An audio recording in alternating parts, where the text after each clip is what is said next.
happy Tuesday. I am so glad you found your way to my Patreon again.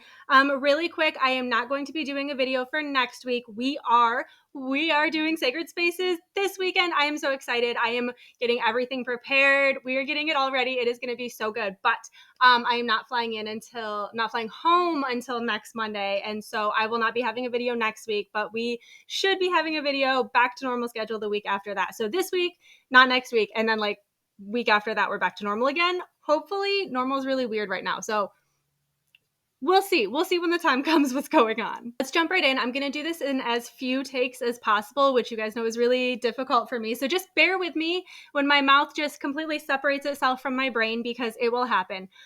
Okay.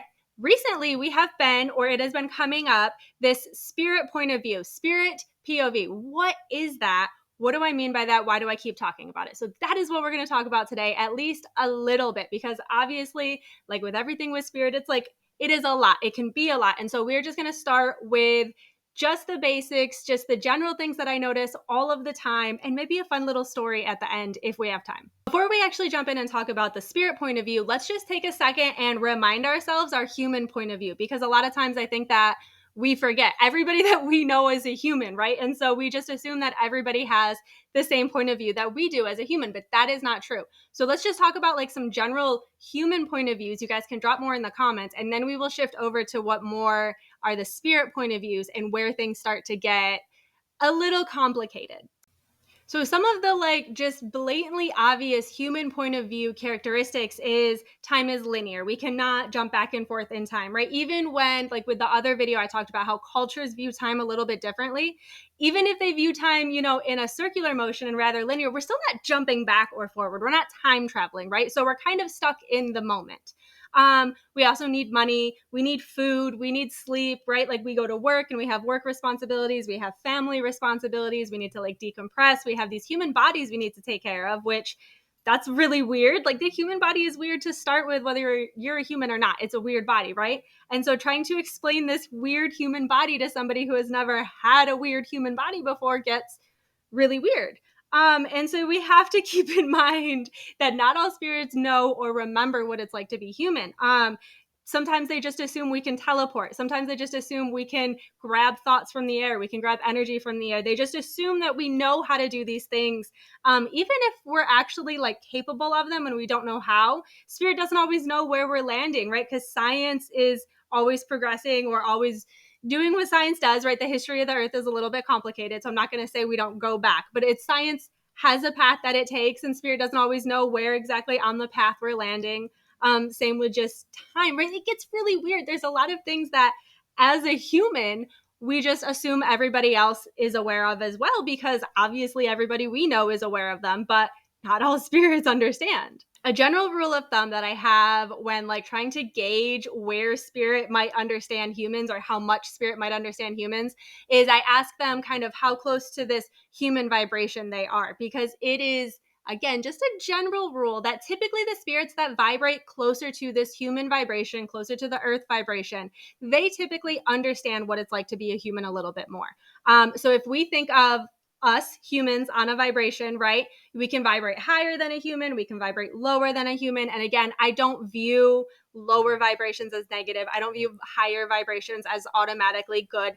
There's a lot of play in it. There's a lot of give and take. There's a lot of specifics and a lot of understanding what it's like to be from this other point of view, to be from a lower point of view, to be from a higher point of view, which we're going to talk about in a second. But typically, spirits that vibrate closer to the human vibration, closer to earth, closer to what we vibrate as a human, they typically understand they typically understand human a little bit better.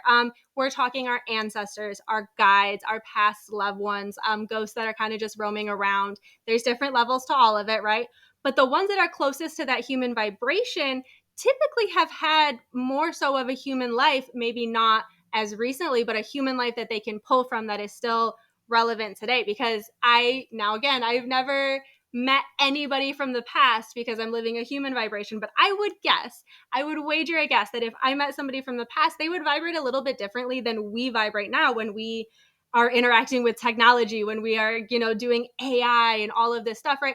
I would expect somebody who has no concept of that whatsoever, to vibrate a little bit differently than we vibrate, right? And so the closer you are to a human vibration, with time being a little bit wild also, right? You guys start to understand how absolutely ridiculous like this point of view can actually get. I feel like I am rambling a lot in these videos, but I'm just so excited. I love sharing this information, and also I'm just really excited to be able to kind of move forward with our concept videos again. You know, for a while we were just like, you know, you have to wait, double check yourself, work on yourself, just wait. I'm so sick of that, and I know you guys are too. So I'm super excited that we are finally seeing a little bit of forward momentum. Just I'm going to pull it back for a second. If you are still feeling stuck, if you are still feeling like you're blocked or cut off, there are still plenty of people feeling that way. I am not saying that we are all back to 100%. I am saying that the general vibe is a slow momentum forward that I'm really just hoping we keep building off of. So maybe I am losing my mind, but I'm actually just really excited in case anybody's like, what's wrong with her today? I'm just hyper. It's a hyper day. Okay, so back to that human point of view, right? We vibrate on a human point of view. The spirits that vibrate closer to Earth, closer to this human point of view, they tend to understand what it's like to be a human a little bit more than the ones that vibrate farther away. Now, again, as a general rule, the farther away you get from that human vibration, the more you tend to not always understand what it's like to be a human. But on top of that, and or situation, because again, it's all dicey and very just specific to each spirit and soul. But generally, you also tend to get a little bit bigger spirits the farther away you get from the human vibration, because as a human, as Earth, we can only hold so much. And so a lot of times we have these really far away, really amazing, expanded, like combined consciousness spirits that can't make it to Earth. Either the vibration isn't there, or the energy bridge isn't strong enough, or maybe it's just too much work. Maybe it's too much work for the human. Maybe it's too much work from the spirit, whatever. So they'll send down a little piece. They oftentimes pick whatever they have that is closest to a human, or whatever they think will give the human the best chance of like understanding the message. They'll pick off a little piece of themselves and they'll send it down kind of closer to the human point of view as they can. But with that, there are pros and cons to it. Pro, they understand what it's like to be a human. It makes communicating, it makes deciding the plans a lot easier, right? Because if you have this like alien that's never had to hold down a job before telling you, well, just go into the woods and meditate for 5 years straight, right? That doesn't make sense. So when they send down that little human piece, it tends to make things a little bit easier, makes understanding easier, makes negotiations for like setting the plan easier. But we do have drawbacks. The drawbacks being we don't get one drawback being we don't get to experience what it's like to be that point of view. We don't get to experience what it's like to be that combined consciousness, to be that massively expanded being, to vibrate on the level or the range or the frequency that they are vibrating on, right? So we do kind of miss that POV. And obviously there are a ton of other pros and a ton of other cons to this small human kind of point of view, to this expanded spirit point of view, but we're talking about POVs right now. So we're missing out on that POV. However, I'm a nosy bitch, so I went and found out. So let's talk about it.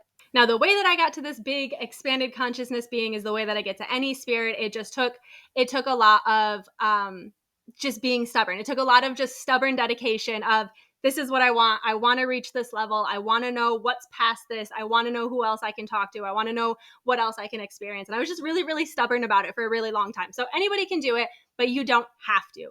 Take and really just pick where you want to dedicate your time and dedicate your energy to the things that excite you, to the things that bring you a hyper day, right? So I'm going to tell you what it felt like when I reached these big expanded consciousness, because I've reached more than one.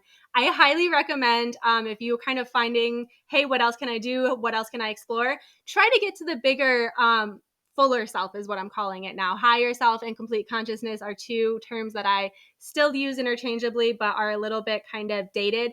The term that I'm switching to now is fuller self, because it's so complicated. The energy structures have changed. It's not the same anymore. So we're just going with fuller self. So if you're looking for something fun to do, a next step spirit-wise to expand your skills, expand your abilities, I highly recommend spending time in building that bridge to an even bigger, more expanded, fuller self, because the more you learn about yourself, the happier you can be, in my experience, right? The more that I know myself, the more that I know what makes me tick, what drives me, my shadow work, my happiness, all of that, the more I just feel like myself and the more I feel like I'm existing authentically. So I just always encourage people to learn as much about yourself as you can, both as a human and as a spirit. But okay, without further ado, here are some things that I have noticed, and just again, in general, about these really big, really expanded consciousness and how the point of view for them is very different than the point of view for a human. So the first thing that really gives it away that I'm dealing with, or I'm talking to this like really wide, expanded soul or expanded consciousness, is the vibration and the way that it comes in. There's a different cadence to the voice. There's a different tone to the voice. Spirits that are closer to the Earth's dimension, they come in really strong. They come in really in your face. Even if I don't see them clearly, they feel crisper. They feel almost jagged. They feel a little bit sharper. Where the really expanded ones, they feel a little bit softer. They feel like the lines are a little bit blurred. They often come with like visions of just outer space, and it shows kind of just this, not necessarily I can see something there, but I can feel this consciousness just kind of almost like a cloud of consciousness in space. And I can feel it expand, and I can feel it breathe, and I can feel it push and pull. And it's very, very cool to feel the point of view of an expanded consciousness just existing, which is different than them communicating, different than them having lessons or stories or information. Just existing, just breathing with the universe is a very fantastic point of view that I have the pleasure of have ever felt. And it's the same for when they talk, right? When they communicate with me, when I hear them, when I get visions from them, when I'm getting these messages. When a spirit that is closer to the human point of view, to the earth point of view, again, they feel very sharp, they feel very blunt, even in their messages. Where when an expanded consciousness is talking, one that is particularly far away, very far away from the human point of view, from earth, it feels, again, like the edges are blurred. It feels more like if you were to hear a mother's voice in the background, not necessarily your mother, but you feel what it feels, when a mom talks to you, when you have that auntie give you a hug, there's a feeling to it. There's a vibration that is special in that love. And these expanded consciousness very much overlap that vibration. When they speak, when they share, it is calm. It is collected. It is not a hyper and crazy like me. This is a very human thing. And I'm not saying that spirits don't get hyper and excited. That's not what I said. This expanded consciousness does not get as animated as I am right now. They are more like a council. If you were to take a whole basket of people in this energy and put them all in one room and say, hey, decide how you guys feel on this one subject. Typically, you will find that in the end, kind of this reason and logic weighs out. The more consciousness that you are getting involved, the more souls that had experiences, the more this, the more that you are pulling in from everywhere, right? We're pulling in all these little individual orange slices, or all these whole smaller oranges. We're pulling them all together into one giant apple tree, one giant orange tree. I was trying to go with the expanded metaphor. It was great. It was commented on my Patreon, and she was like, "It's an orange branch," and it was beautiful. And I just ruined it with apple tree. Anyway, so you're pulling in all of these expanded apple orange trees together, and you're making this decision on a subject. And typically, all of these expanded ones have a common collective, more, again, typically a more reasonable and calm overview of situations. And the more jagged and sharp spirit that you have, the more excited and animated and kind of quick to fire off that you find. And again, these are just general observations. There are always exceptions to every rule, especially this. Worth really keeping in mind when we're talking about these, again, the really, really big expanded consciousness. We have to keep in mind that not only is time not linear for them, time is also very, very timey-wimey. And so the way that this was explained to me, I'm before all the new earth shifting. So previously, I have not double checked this information because it could be changing. But the way it was previously explained to me is the moment, that absolute second that a new orange is pulled off of this grand expanded orange apple tree basket, right? The second a new orange is pulled off and that orange exists, everything that orange will do, power, experience, become, already exists within the apple orange tree basket. Everything that orange that was pulled off will ever do exists. And now you're like, well, Rebecca, what about free will? I know time is timey-wimey, okay? So let's say that orange down here decides to go and be like, F the plan, let's fuck around and find out. The second that they make that decision to F around and find out, now all of those experiences exist as well. And it is not cut and dry. It is not set in stone. Things are constantly changing all of the time. And once that orange has the F around and find out experience and it exists up here, that experience is there for all of the other apples and oranges to also pull from as well. Because once it exists, it's there for everybody to experience, right? Because if we go all the way back to the soul tree, the tree of life, I'm not even going to insult it by calling it an apple orange tree, the existence of where we all come from, source, whatever you want to call it, we are all one. So if one orange experiences it, if one expanded consciousness experiences it, we all get to experience it and we all get to pull from it. And that is also something to keep in mind in a very timey-wimey way, in a very big picture way, when we are thinking about the point of view from these really big, grand, expanded consciousness and spirits. Another fun point of view that a spirit has asked me to share with everybody. So they said, think about it this way. If we were to compare ourselves as a human right now to these big expanded spirits, and we had a little ant, like a little human ant, right? So we're the big expanded spirits and the ants are us. If an ant came up to our door and banged on our door and just was like, hey, nice to meet you. Can you please tell me the secrets of the universe? I might not be ready or prepared or mentally in a state where I can explain the secrets of the universe to this ant right away, right? And so we have to understand that when we go knocking on these big expanded point of view spirits as well. Sometimes, yeah, maybe they have that little orange slice that knew it was going to come and ask all of these questions, but if it's just a tiny orange slice, it very quickly could get overshadowed by all of these other souls and spirits and experiences that are in this big apple orange basket, right? So even if that experience is there, it's not at the front, it's not top of the pile, because existence is all at once for these beings. Sometimes they are not linear in their existence the same way that we feel like we are as a human. And so they might not always know we're coming. We might just surprise them. We might just go on a F around and find out journey and go off book and they didn't have plans to update. So please be kind when you're a little ant knocking on these big giant spirits' door.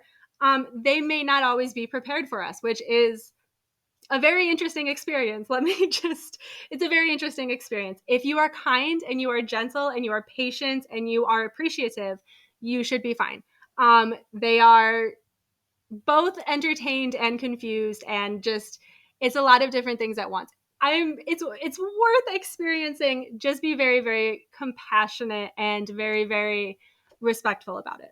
Another really, really big difference that comes up between a human point of view and a spirit point of view is emotions. And this counts for all spirits. It counts for the smaller spirits. It counts for the spirits that we interact with as humans. It counts for the grand expanded consciousness that we were just talking about. Emotions are the way that we experience emotions, the way we experience emotions is a very human thing.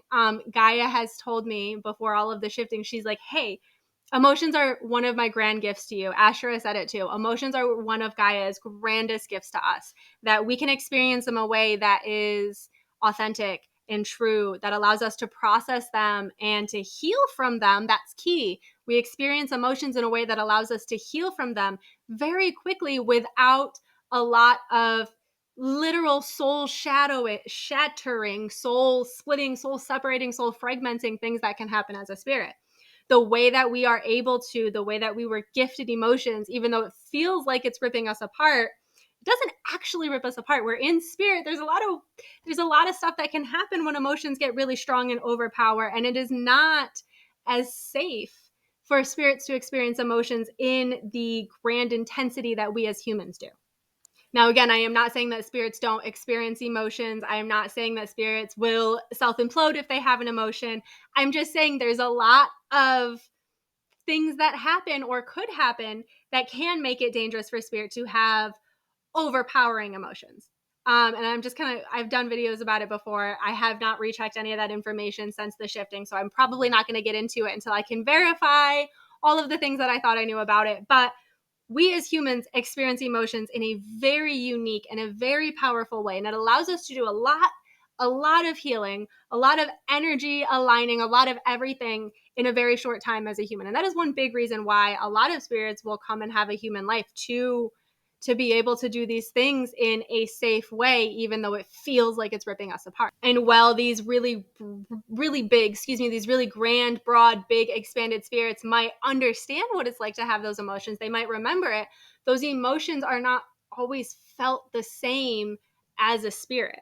And it's kind of like us having a really strong emotion as a child and then us having the memory of that strong emotion as an adult, right? Some of the things that felt so strong as a child, maybe we felt like we were so betrayed because we were supposed to have an ice cream cone that we didn't get, right? And there's something really, really, I forget the word, just really, I'm just kidding. I forgot the word. It's gone. But there's something about having that authentic experience and knowing how truly deeply you felt everything as a child when you felt betrayed by whoever promised you this ice cream cone and you didn't, because that's what we often feel. We feel betrayed by it. We're not upset more so at the fact that we didn't get the ice cream. We were told we were going to get it and then we didn't, and that is earth shattering as a child. But as an adult, we know people lie all the time. As an adult, we see how kids are treated by other adults, and it's not always great. And so it's kind of one of those hindsight is 2020 point of view. We have to remember that as a human, we feel things very intensely, and it is true, and it is authentic in the way that we feel it, but it changes when we add all of these other points of views to it also. Okay, so that makes sense, right? That makes sense as a grand expanded spirit, right? We have all of these other things at play that are overshadowing this one like ice cream cone betrayal emotion. But what about all the other spirits that are closer to a human vibration, right? Why don't they understand emotions? And some of them do. Some of them understand emotions very, very well. Some of them are trained in it. And it really is going to be case by case on who understands what and why. But let me tell you my little angel dealio. Some of you guys know that I have a pet peeve with angels. And we're working on it. We are making progress, guys. Angels, I get messages for other people, and some angels are super cool. Some angelics are super cool. Some angel adjacents are very cool. However, sometimes I do not mess with angels because they just drive me insane. And one of the reasons that they drive me so insane is because we're both so stubborn. And when you have, two stubborn heads, it doesn't work out very well. And angels can be very stubborn. And one of the reasons that I feel they're so stubborn is because they do not understand emotions in the same way that us as humans do. Now, I have said in previous videos that angels almost appear to not understand emotions, and that made some people really upset. And again, I'm not saying that they don't understand emotions. I'm saying they don't experience emotions in the same way that we as a human does. So for example, angels tend to have a very set plan that they think you need to do, which is again, one of the reasons that we butt heads. Cause don't tell me what to do. I'm going to butt your head, right? I'm just one of those people. I'm so sorry for everybody in my life that knows me. It's a riot. It's a riot. So I butt heads with them, right? And in trying to get to the bottom of all of this, Asherah one time was like, hey, you need to stop arguing with the angels. And they swept me up to what I call an angel vibration. And they wanted me to experience what it was like to be an angel on the angel vibration because I was trash talking the angels so much. And fun fact, I still trash talk them, but I do understand more about what it's like to be an angel, what it's like to have the point of view of an angel that is trying to come and argue with me specifically. So let me tell you about that. So fun fact, I have specifically been brought to this specific angel vibration twice in attempt to get me to stop causing chaos for the angels. I'm still causing chaos for everybody, but I am trying to be a little bit nicer because the first one, I was not being nicer at all. What I did notice, let me tell you what I noticed about this angel vibration. They do understand emotions and they do take emotions into account. However, they're not felt to the same degree that we feel emotions. I think that the best way to explain this one would be if you've ever disassociated and cut it, flip that switch, cut it off. I don't feel anything anymore. You understand emotions. You don't feel them. You're disassociated, but you understand them. You understand the concept of them. You understand why they're making people feel or act or whatever that is happening. You still find them authentic. You just feel kind of numb isn't the right word, but it's almost like there's been something that's stepped in front of them. They're still there, but they're mostly you guys know that glass that is like, you can kind of see the light through it, but everything's like hazy and you can't actually see what's on the other side. That's kind of what it's like. It's still there. They're still authentic, but this like hazy glass, whatever its safety privacy panel is covering it. And so the objective is what's most important. Whatever the plan is, whatever the goal is, whatever was on this path, that is what's most important. And they still understand emotions. They still have emotions, but they are not something that is a driving factor. There's something that's more so you go and I'm gonna assume they kind of, it feels like they go and kind of deal with it after. I don't actually know if they do, but that's kind of what it felt like. Like mission first, plan first, everything else we deal with after. And so it's not that they don't know them or experience them or understand them. It is just not to the extent by any means that humans do. However, let's talk about demons. Demons, on the other hand, we have two sides of the same coin, right? We have our angels, where plan is first and the greater concept. And if we have like groups involved, right, we have to do that. Boom, boom, boom. This is how it's got to be with angels. There is no other plan. There's no alternative plan. If plan A didn't work, they have WXYZ plans also. You are doing their plan, nothing else. They have a plan. Demons, on the other hand, is there a plan? Great question. Of course, I joke. I assume there's a plan. They do not spell out a plan for me. In fact, when I come across demons, oftentimes we have to dance. It's the weirdest thing.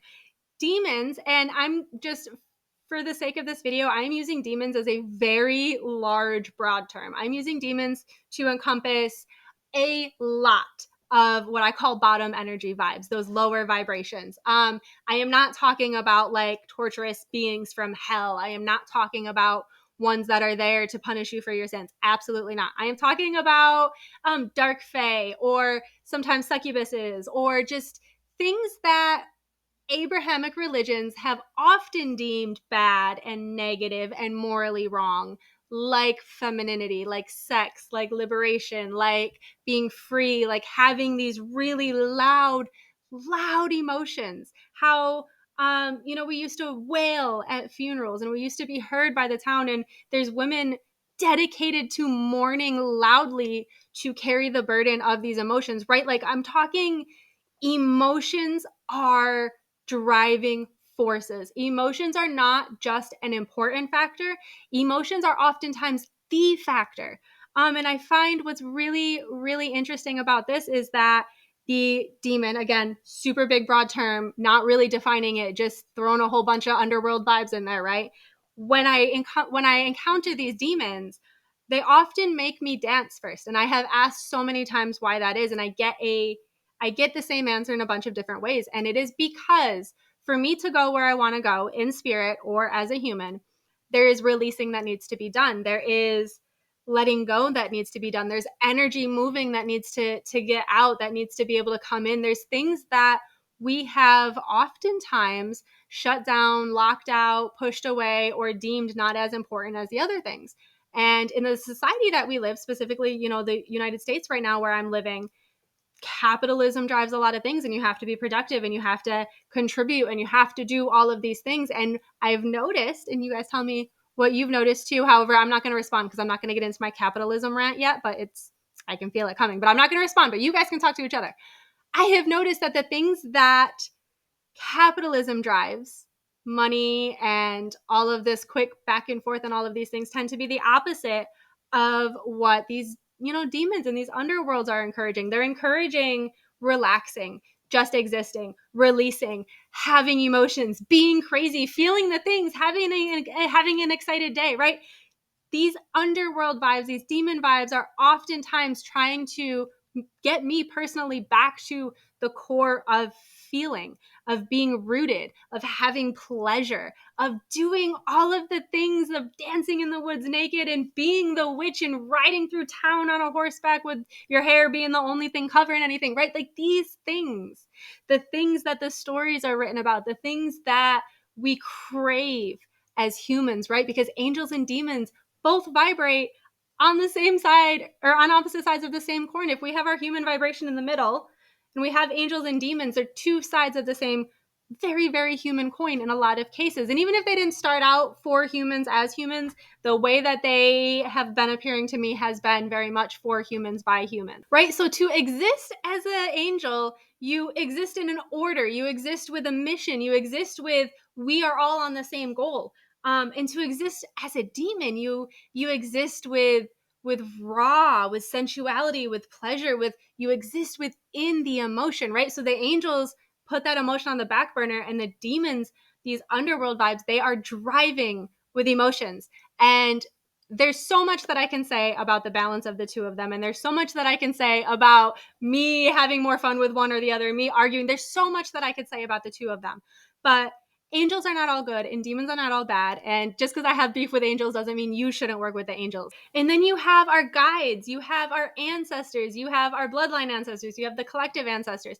These are still spirits that vibrate very, very close to that human emotion, but they again are going to have way different point of views.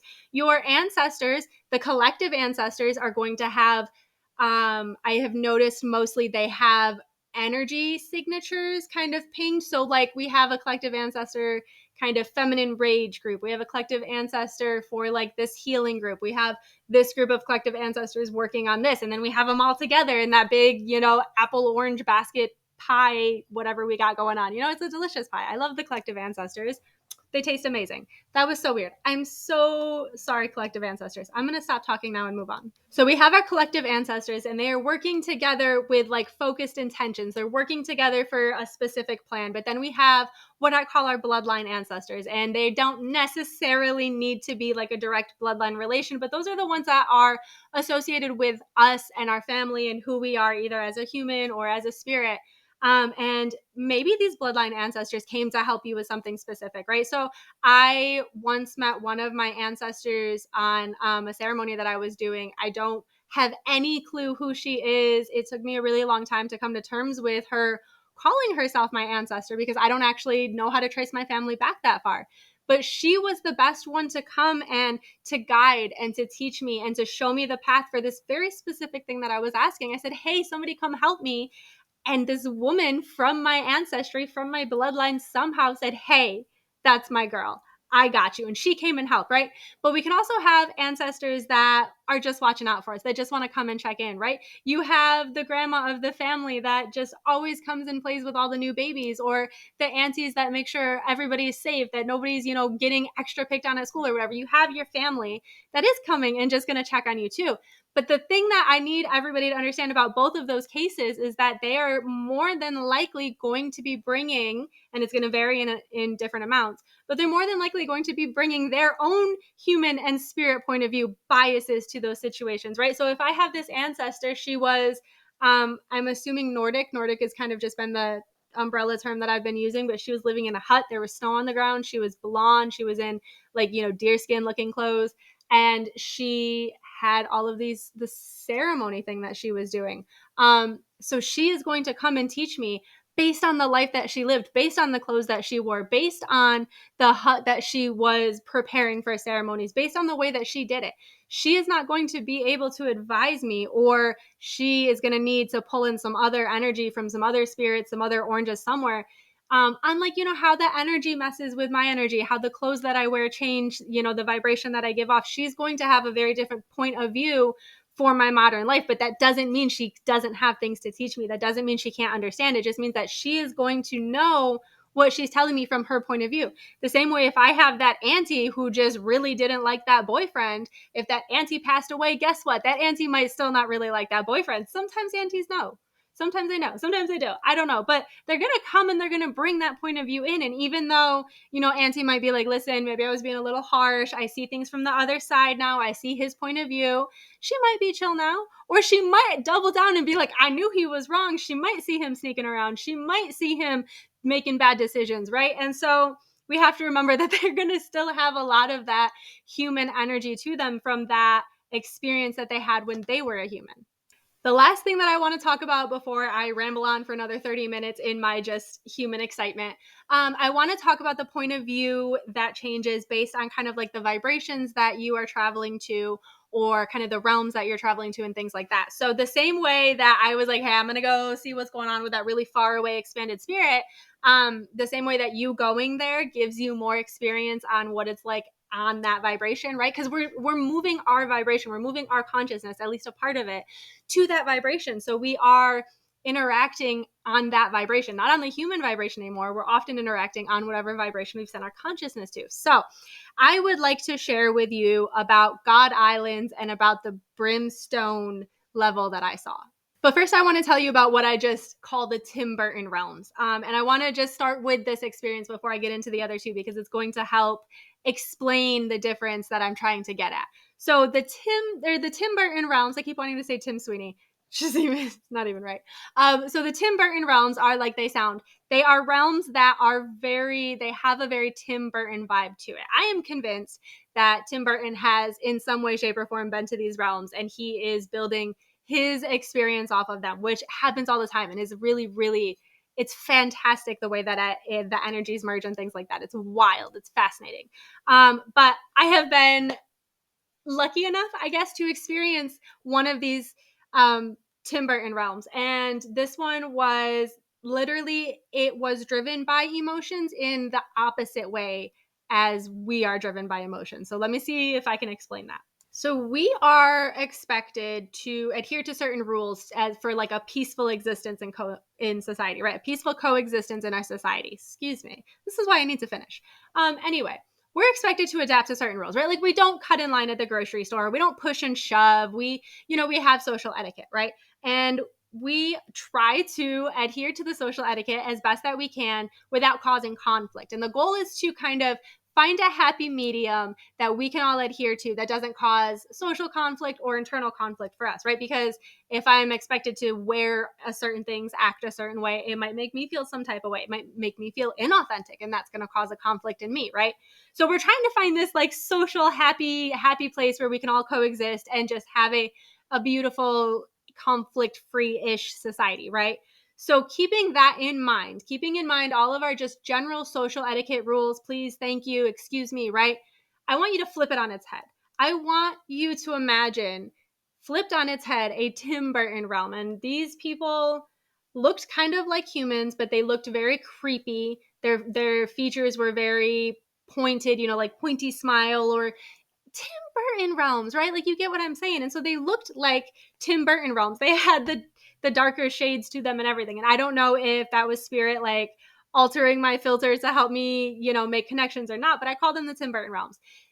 In these realms, because it was more than one, social etiquette is flipped. You are expected to be rude. You are expected to push. You're expected to be mean. You're expected to insult people. And if you don't act that way, you're actually the one going against society's rules. You're the one causing conflict. You're the one causing issues. And so I have some friends that have also accidentally gone into this realm or any of the like Tim Burton realms, and they try to be nice, and it gets very, very, very shady for them very, very quickly, and they have to leave very quickly because not only does it go against social etiquette, but when you are being nice like that in a realm where you are like supposed to be very, very mean, you set off some flags. You set off some red flags. And so whether you're supposed to be there or not, if you are going against that social etiquette in a big, big way. So if I have my little happy-go-lucky friend that she hops her way over into this Tim Burton realm and she tries to be nice. She is such a ray of, happy little hoppy that her existing and being nice in that realm actually threatens the vibration of that realm in a way where that realm's vibration could become unstable and it could start to move or separate, and all of these weird random things happen.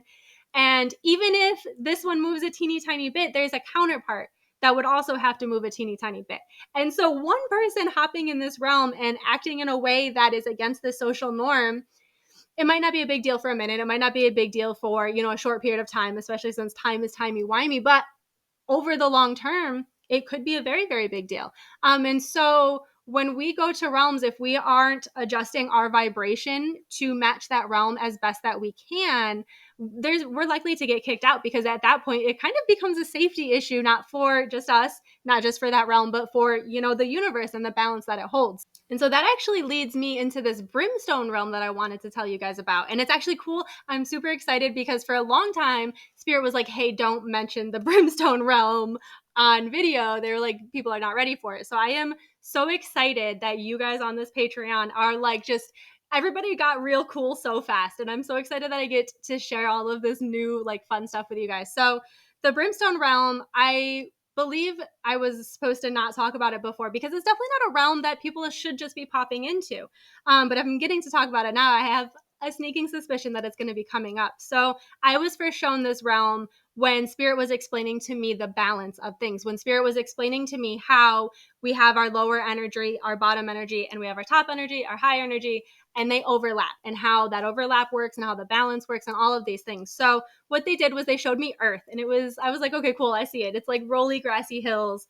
It's very beautiful. And then they took all of those rolly grassy hills and they took all of those beautiful little flower bumps and those mounds and they removed one of the filters. They removed the earth filter. And all that was left was this brimstone, this red rock, like brick looking, but like volcano-y, right? It's just brimstone. I don't have another way of explaining it. There was nothing growing. Everything was red. Everything was like red, black, brown tones. It was like hot, smoky kind of vibes. Like it was uninviting to a human. It did not feel like a human was going to thrive there whatsoever. I did not feel threatened there, though, which is a very interesting part that I'm going to come back to. And then Spirit also showed me the high vibration of that. So we went back to the earth filters and then we took away the earth filters and we went up. Well, we went up. We went to the high vibration and it was very sparkly white lights. It was very like heavenly, angel-y vibes, right? And so they showed how these two overlap together. And in that overlapping, we have this earth realm and then we have this two separate higher and lower counterbalancing realms that also, just you guys get it, right? And so this brimstone realm exists not just for the balance, like there's beings and things that exist there as well. And here's the kicker. Because I was invited into the brimstone realm, because I was taken there when I was supposed to be taken there, I did not feel any issues. I didn't see anybody there. There was no beings, no life. There was the one spirit that was showing and explaining everything to me. But I've had people mention to me before that they have stumbled across this brimstone realm uninvited, not brought by a spirit, and it was very threatening to them. It was very scary to them. And so, these realms are being guarded for a number of different reasons. Like I said, I do believe beings live there. I do believe it's their home. So of course they don't want humans stomping around their house that they can like see what's going on. And so we have levels to everything. But never underestimate the power of having permission. Never underestimate the power of not just barreling your way through. And I know that is so ironic coming from me. It is so ironic coming from the woman that encourages everybody to argue with Spirit. But please, when we are getting to these levels, when we are getting to this extent, please always be respectful, because we are just only seeing the tiniest of tiny pie slices with this. There is so much more going on that we as a human don't even need to know. We don't need to melt our brain about it that we are not seeing. So if you are wanting to explore some of these realms, by all means do it. But please find a spirit, find a guide to protect you, to take you safely, to arrange all of this travel and arrange all of this knowledge for you. Okay, the last thing I want to tell you guys about these God Islands, and I haven't seen them as much with the New Earth, so I haven't verified this information. However, I used to love hopping around on God Islands because they were so unique. Each one of them was so unique. So let me just back up for a second. I was exploring with the gods for a while. I spent a lot of months just kind of familiarizing myself and hopping around to different vibrations with the gods. They were all, teaching me and stuff. And so when the gods don't have like their own specific allocated area, so like Hades has the underworld, right? We have our underworld gods. We have our Zeus lives on Mount Olympus, right? If they don't have a dedicated area, and even sometimes if they do, they still have what I call a God Island. And it's basically where they can live outside of the role, outside of whatever job they have going on. It's like their little house. And I call it an island because that's how they showed it to me the first time. They showed it to me like an island just floating in the sky, very Guardians of the Galaxy, that one where he meets his like overlord father or whatever it was. It was very, just a floating God Island. Please do not go asking every god to see their God Island. Don't ask them to see their house. Don't ask them like, hey, sir, my lovely leader, can I just go see your bedroom for a second? I love you. I'll do whatever you say. Can I just see what's in your dresser drawer? Like, don't be that person. But if you are invited to a God Island, a lot of times if you have a soul history with a god, they will meet you there sometimes. Check the vibration, check how you're feeling, check the point of view while you're there, because all of these realms, all these dimensions, all of these vibrations, they all hold their own point of view. They all hold the way that they're viewing the world, everything that's happening, the universe, themselves, all of it. The same way that we all have our own point of view, every spirit is going to have their own point of view as well. It's my personal belief. It's something that I've been toying around and working on and kind of collecting data and researching for years now, that a lot of the mental health diagnoses that we have, a lot of the mental health system symptoms, that we are seeing for some, I haven't figured all of them out, but for some of the diagnosis seem to overlap with ways that I have experienced point of views on different vibrations. For example, schizophrenia could very likely be kind of like a rift in or a tear in, our human filters. They could be seeing things that we simply can't see because we're human and they don't have that filter there anymore. And medication is kind of another way to help us change our vibration, to help us exist in a way that is easier as a human. So this medication could easily be adding back a filter to help us see things as we were intended to see them as a human. Does that make sense?